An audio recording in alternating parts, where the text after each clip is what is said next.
হাতুড়ি নিয়ে ছুটিকে মারতে এসে বাড়ির সকলের কাছে ধরা পড়ল চুমকি। হ্যাঁ বন্ধুরা, সম্পূর্ণটা জানতে ভিডিওটা প্রথম থেকে শেষ পর্যন্ত দেখতে থাকুন। ধারাবাহিকের শুরুতে দেখা যায় চুমকি তো সকাল সকাল অভিদের ঘরেতে চলে এসেছে। অভি তো এবার চুমকিকে দেখে খুব রেগে যায়। কি করবে, সঙ্গে সঙ্গে ছুটির গালে একটা খাবার লেগেছিল, সেই গালের খাবারটা পরিষ্কার করে দেয়। চুমকি সহ বাড়ির সকলে তো দেখেই পুরো চমকে যায়। অভির বাবা শতরূপাকে সাইডে ডেকে নিয়ে গিয়ে বলছে, শতরূপা, নিজের ছেলেকে একটু সংযত হতে বলো, সকলের সামনে সব করছেটা কি? বলেই অভির বাবা ওখান থেকে উঠে চলে যায়। এদিকে এবার ছুটি যখন খাবার টেবিল থেকে উঠে ওখান থেকে যেতে যাবে, চুমকি তো ছুটিকে এসে ধরে।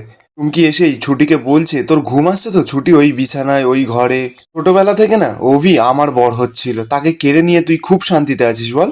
ছুটি তো এবার কথাগুলো শুনে কাঁদতে কাঁদতে ওখান থেকে চলে যায়। এবার অভি যখন রেগে মেগে ছুটির পেছন পেছন যেতে যাবে, চুমকি তো এবার অভির সামনে চলে আসে, এসেই বলছে, অভি তুমি কোথায় যাচ্ছ? ব্যাস, অভি তো এবার খুব রেগে গেছে, গিয়েই চুমকিকে বলছে, আমি তোমাকে আগেও বলেছিলাম ও আমার ওয়াইফ, ওকে হার্ট করার সাহস তোমার কি করে হলো? ওর ভালো খারাপ সবকিছুর দায়িত্ব কিন্তু আমার। ওকে যদি তুমি কষ্ট দাও না, আমি তোমাকে ছেড়ে কথা বলবো না। এই বলেই অভি ওখান থেকে চলে যায়। চুমকি এবার রেগে মেগে গিয়ে মনে মনে বলছে, না ছুটি, আজ একটা হেস্তনেস্ত না করে আমি এখান থেকে কিছুতেই যাব না। অপরদিকে দেখা যাচ্ছে ছুটি তো কাঁদতে কাঁদতে বাগানের ভেতরে চলে আসে। বাগানে দাঁড়িয়ে কাঁদছে আর বলছে, আমি তো চুমকির থেকে কিছু কেড়ে নিতে চাইনি। তারপর চুমকি হঠাৎ করে বলছে, এই বাগানে এলেই না আমার মনটা কেমন যেন ভালো হয়ে যায়। আমার মনে হয় যে এই জায়গাটা যেন আমার কতদিনের চেনা। তখনই সেখানে অভি ছুটির কাছে আসে, ছুটিকে মন ভালো করবার জন্য। ছুটিকে বলছে, এই চুমকিকে না এতটা পাত্তা দেওয়ার দরকার নেই। হয়তো আর কয়েকটা দিন এই বাড়িতে আসা যাওয়া করবে, তারপর নিজে থেকেই দেখবে আসা বন্ধ করে দেবে। ছুটি তখন বলে যে, চুমকি যদি এই বাড়িতে আসা বন্ধ করে দেয় তাহলে কি সব সমস্যার সমাধান হয়ে যাবে উকিল স্যার?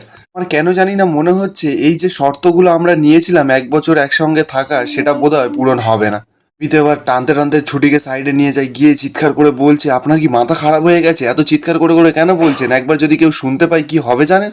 আপনার কাছেও তো কোনো অপশান ছিল না, আর আমার কাছেও কোনো অপশান ছিল না, তাহলে এইসব কথাগুলো কেন বলছেন? আপনার হয়তো মনে হচ্ছে যে একটা এই ছোট্ট বিয়ে থেকে বাঁচতে আমি এতটা নাটক কেন করছি, কিন্তু আপনি তো কাউকে কোনোদিনও হারাননি, তাই জন্য না আপনি বুঝতে পারছেন না। তার জন্য অপেক্ষা, না রাখা প্রতিজ্ঞা একটা মানুষকে যে কতটা বদলে দিতে পারে সেটা আমি ছাড়া আর কেউ জানি না।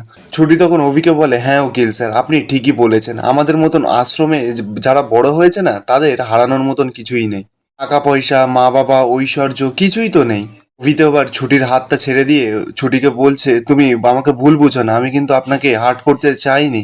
আপনিও না প্লিজ এই চুমকিকে নিয়ে বাড়াবাড়ি করাটা বন্ধ করুন। ছুটিতে এবার অভিকে বলছে, আসলে আমরা আশ্রমে দুজন একসাথে বড় হয়েছি তো, তাই জন্য ওর প্রতি আমার একটা আলাদা টান আছে। আর চুমকিকে তো আমি ইচ্ছাকৃত করে কষ্ট দিতে চাইনি। আমি না ওর সামনে গেলে তাই জন্য বারবার দুর্বল হয়ে যাই। এই সমস্ত কিছু বলে ছুটি যখন ওখান থেকে যেতে যাবে, সঙ্গে সঙ্গে তো ছুটির অন্যটা একটা গাছের গায়ে আটকে যায়। ছুটি তো এবার গাছটাকে গিয়ে বকাবকি শুরু করে দিয়েছে। ছুটি তো গাছটার সঙ্গে এক নাগাড়ে কথা বলেই যাচ্ছে, আর অভি সেটা লক্ষ্য করে। অভির তখন মনে পড়ে যে ওর ছোটবেলার পরিও তো গাছের সঙ্গে একা একা কথা বলতো, ঠিক যেমন ছুটি এখন বলছে। অভির তো এবার একটু সন্দেহ হয়, মনে মনে বলছে, মেয়েটার পুরো চালচলন, কথাবার্তা সব আমার ছোটবেলার পরীর মতন। না না, এটা কিছুতেই হতে পারে না, সব কিছু কোইন্সিডেন্স। হয়তো বারবার পরীর কথা উঠছে বলে আমি হয়তো এরকম ভাবছি। তা না হলে এই মেয়েটা কি করে পরী হবে? না না, এই মেয়েটা কিছুতেই পরী হতে পারে না। এরপর তো অভি ওখান থেকে চলে যায়। ছুটিতে একার মতন একা গাছটার সঙ্গে বকেই যাচ্ছে। ঠিক তখনই সেখানে চুমকি চলে আসে। চুমকি তো ছুটিকে দেখতে পায় আর মনে মনে বলছে, তুই পালিয়ে বাঁচবি ভেবেছিস হতচ্ছাড়ি? চুমকি এবার দেখতে পায় যে ওর সামনে একটা পাতার ওপর একটা গোটা পিঁপড়ের চাক রয়েছে। চুমকি এবার মনে মনে বলছে যে এবার আমি তোর পিঁপড়ের কামড় খাইয়ে শেষ করব। চুমকি তো এবার ওই পিঁপড়ের চাকটা ভেঙে এনেই ছুটির পিঠের ওপর ফেলে দিয়ে ওখান থেকে পালিয়ে যায়। ছুটির তো এবার পিঁপড়েগুলো কামড়ানো শুরু করে দিয়েছে। ছুটিতে এবার লাফালাফি করছে, বলছে, বাবারে কি কামড়ালো আমার পিঠে? ছুটিতে এবার চিৎকার করছে, কাঁদতে কাঁদতে এবার ঘরের ভেতরের দিকে চলে যায়। এদিকে চুমকি তো এবার সেই সমস্ত কিছু দেখে দূর থেকে হাততালি দিচ্ছে, বলছে, যা জ্বালা জ্বালিয়েছি না আজকে, তুই এই জ্বালা কিছুতেই কমবে না, এবার পুরো জ্বলে পুড়ে মর। অন্যদিকে দেখা যায় ছুটিতে এবার ঘরে চলে গেছে লাফাতে লাফাতে। অভিও তো এদিকে ঘরের ভেতরেই ছিল। ছুটিকে এমন লাফাতে দেখে অভি ছুটির কাছে যায়, গিয়ে ছুটিকে জিজ্ঞাসা করছে। ছুটি তখন বলছে, আরে বাবা, আমার পিঠে কি সব পিঁপড়ে কামড়ে দিয়েছে, আমার জ্বালায় মরে যাচ্ছি। তো এবার অভি যখন ছুটির পিঠটা দেখতে চাইবে, ছুটি তো কিছুতেই দেখাচ্ছে না। ছুটি অভিকে বলছে, এটা কিন্তু স্বামীসুলভ আচরণ হয়ে যাচ্ছে। অভি তো আবার ছুটির ওপর খুব রেগে যায়, ছুটিকে জোর করে ঘুরিয়ে ছুটির পিঠটা ভালো করে দেখে। দেখতে পাচ্ছে যে পিঁপড়ে পুরো কামড়ে ছুটির পিঠটা পুরো লাল করে দিয়েছে। অভি এবার ছুটিকে বলছে, তুমি না আরো বনে বাজারে ঘুরে বেড়াও। পুরো পিঠটা তোমার র্যাশে ভরে গেছে। অভি তো এবার ছুটিকে একটা জায়গায় বসিয়ে তার পিঠে মলমগুলো লাগিয়ে দেয় ভালো করে। এদিকে চুমকি তো ছুটির ঘরের সামনে দিয়ে লাফাতে লাফাতে যাচ্ছে যে ওকে তো পিঁপড়ের কামড় খাইয়েছি এই বলে লাফাচ্ছে। তখনই চুমকির চোখ পড়ে ছুটির ঘরের ভেতরের দিকে। কি ছুটির ঘরের দিকে উঁকি মারতেই দেখতে পায় যে অভি তো ছুটিকে ভালোবেসে কাছে টেনে মলম লাগিয়ে দিচ্ছে পিঠে। ব্যাস চুমকি তো এবার দূর থেকে সেটা দেখে পুরো রেগে লাল হয়ে যাচ্ছে। এদিকে দেখা যাচ্ছে ছুটি তো কান্নাকাটি শুরু করে দিয়েছে। অভি তো এবার ছুটিকে বলছে যে আমি তো আপনাকে ওষুধ লাগিয়ে দিলাম, তাহলে আপনি আবার কাঁদছেন কেন? ছুটি তখন মনে মনে বলছে যে এসব কিছু হয়ে যাওয়ার পর আমি কি করে মুখ দেখাবো উকিল স্যারের সামনে। মানে অভি যে ছুটির পিঠে মলম লাগিয়ে দিয়েছে, ছুটি তো খুব লজ্জা পেয়েছে। আর অভি তো কিছুই বুঝতে পারছে না যে ছুটি কেন কাঁদছে। অভি এবার ছুটে গিয়ে ছুটির জন্য জল নিয়ে আসে। ছুটিকে তো খেতে বলছে। ছুটি এবার উকিল স্যারকে মানে অভিকে হাত জোড় করে বলছে, প্লিজ উকিল স্যার আমাকে না আর অস্বস্তির মধ্যে ফেলবেন না, আমি না একটু একা থাকতে চাই। অভি এবার কি করবে বলছে, ঠিক আছে মা তো একটা সেই রিচুয়ালসের কথা বলছিল কি যেন কাল রাত্রি, এমনিতেও আমার আপনার সঙ্গে থাকতে নেই আজকে, তাই জন্য আমি চলে যাচ্ছি, আপনি ভেতর থেকে দরজাটা বন্ধ করে দিন। এদিকে চুমকি তো দরজার বাইরে থেকে দাঁড়িয়ে দাঁড়িয়ে সেই সমস্ত কিছু দেখে রেগে লাল হয়ে যাচ্ছে। রেগে মেগে বলছে যে ছুটি তুই এইভাবে অভির মাথাটা খেয়েছিস, নিয়ম পালন করবার জন্য একেবারে হেদিয়ে মরছিস। ওর মধ্যে কি এমন ছিল হতচ্ছাড়ি যা এই চুমকির মধ্যে নেই? না তোকে আমি কিছুতেই ছাড়বো না ছুটি। পিঁপড়ের জ্বালায় হলো না তো, এবার তুই দেখবি অপমানের জ্বালায় মরবি, তাও আবার এই কাল রাত্রিতে।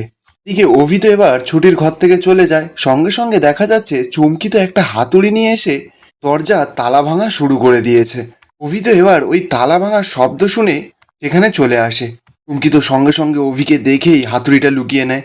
অভি এবার চুমকির কাছে গিয়ে বলছে, আপনি এখানে কি করছেন, আপনি এখানে? চুমকি তখন নাটক করতে করতে অভিকে বলছে, ছুটি আমার বন্ধু তো, তাই জন্য আমি খোঁজ নিতে এসেছিলাম যে ও কি করছে। ঠিক তখনই সেখানে বাড়ির সকলে তো চলে আসে। ঠাম্মি এসেই বলা বলি শুরু করে দিয়েছে যে এটাই তো আমার পরিমা, ছোট্টবেলা থেকে নিজের জন্য না ভেবে অন্যের জন্য ভাবে।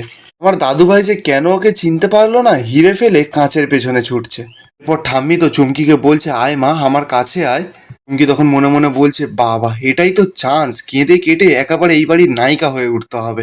চুমকি তো এবার নাটক করে কান্না শুরু করে দিয়েছে। দিয়েই এবার ঠাম্মির কাছে যখনই যেতে যাবে সঙ্গে সঙ্গে তো চুমকির হাত থেকে সেই হাতুড়িটা পড়ে যায়। ব্যাস বাড়ির সকলে তো এই হাতুড়িটা দেখেই পুরো চমকে যায়। অভি তো এবার ছুটে গিয়ে সেই হাতুড়িটা তোলে আর ঠাম্মিকে বলছে, আচ্ছা ঠাম্মি তুমি যখন কারোর সঙ্গে দেখা করতে যাও কোনোদিন বা কখনো তুমি হাতুড়ি নিয়ে যাও? ঠাম্মি তো এবার চুপ করে আছে, কোনো জবাব নেই। অভি এবার চুমকিকে বলছে, এই তুমি এই হাতুড়ি নিয়ে এখানে কি করছিলে সেটা জবাব দাও। আমার বাড়ি আমার ঘরের সামনে দাঁড়িয়ে আপনি হাতুড়ি নিয়ে কি করছিলেন বলুন? চুমকি তো এবার চুপ করে আছে। অভি বলছে, আমি বলি উত্তরটা? ও আসলে চাইছিল ছুটিকে ঘর থেকে বের করতে, তাতে ছুটি আর আমার দেখা হয়ে যায় আর এরপর এটা নিয়েই একটা গন্ডগোল পাকানো যায়।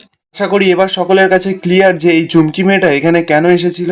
আর ঠাম্মি কে হিরে আর কে কাঁচ সেটা আমি অনেক আগেই বুঝতে পেরেছি। আমি শুধু একটা জিনিসই ভেবে অবাক হচ্ছি যে তোমার এই অভিজ্ঞ চোখ এখনো কেন বুঝতে পারছে না যে কোনটা হিরে আর কোনটা কাঁচ।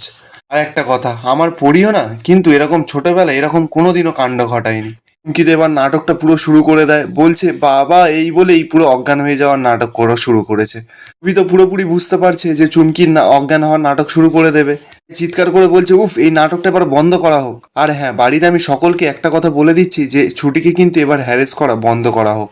এরপর অভি হাতুড়িটা নিয়ে ঠাম্মির হাতে দিয়ে ওখান থেকে চলে যায়। চুমকি এবার মনে মনে বলছে, তোমাকে আর ছুটিকে একসঙ্গে মুখোমুখি না করিয়ে হয়তো গন্ডগোলটা আজকে আমি পাকাতে পারলাম না, কিন্তু তোমাকে তো আমি পটানোর চেষ্টা করতে পারি। আর এখানেই আজকের এপিসোডটা শেষ হয়ে যায়। অভি যে চুমকিকে এত সুন্দর শিক্ষা দিল সেটা দেখে আপনাদের কেমন লাগলো কমেন্টে অবশ্যই জানাবেন।